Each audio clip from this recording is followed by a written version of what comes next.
Madras filter coffee ఇదొక brand. ఈ brand coffee అంటే చాలా మందికి ఇష్టం. అలాంటి బ్రాండ్నే తన చీటింగ్కి అనుకూలంగా మలుచుకున్నాడు.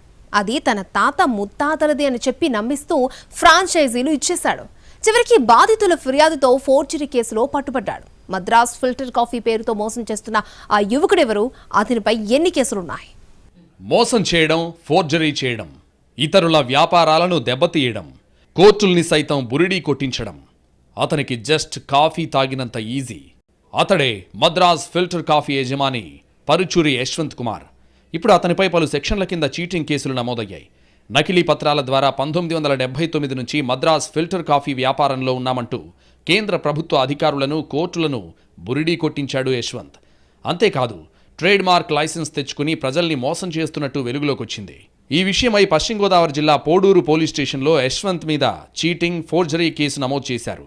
బాధితులు ఇచ్చిన ఫిర్యాదు మేరకు 318(4), 336(3), BNS 2023, OW 3/5(2) సెక్షన్ల కింద కేసు నమోదు చేసినట్లు పోలీసులు తెలిపారు. దర్యాప్తులో భాగంగా తమిళనాడు, ఆంధ్రప్రదేశ్లో బృందాలుగా ఏర్పడి విచారణ చేశారు. ఈ కేసులో తగిన ఆధారాలు సేకరించి ఫోర్జరీ జరిగిందని ప్రాథమికంగా ధృవీకరించారు. మరిన్ని వివరాల కోసం నిందితుడిని విచారణ చేయాలని భావిస్తున్నారు. వాస్తవానికి మద్రాస్ ఫిల్టర్ కాఫీ అనే బ్రాండ్ అసలు వ్యవస్థాపకులు వేరే ఉన్నారు. కుట్రతో అనైతికంగా ఫోర్జరీ పత్రాలు సృష్టించి 1979 నుంచే ఈ బ్రాండ్ తన సొంతమని చెప్పుకుంటూ ఫ్రాంచైజీలు అమ్ముకోవడం ద్వారా పెద్ద మొత్తంలో డబ్బు గడించి యశ్వంత్ సాటి వ్యాపారస్తులను ముంచేసినట్టు తెలుస్తోంది. మరోవైపు ఏపీలో ఇప్పటికే యశ్వంత్పై పలు పోలీస్ స్టేషన్లలో కేసులు నమోదయ్యాయి.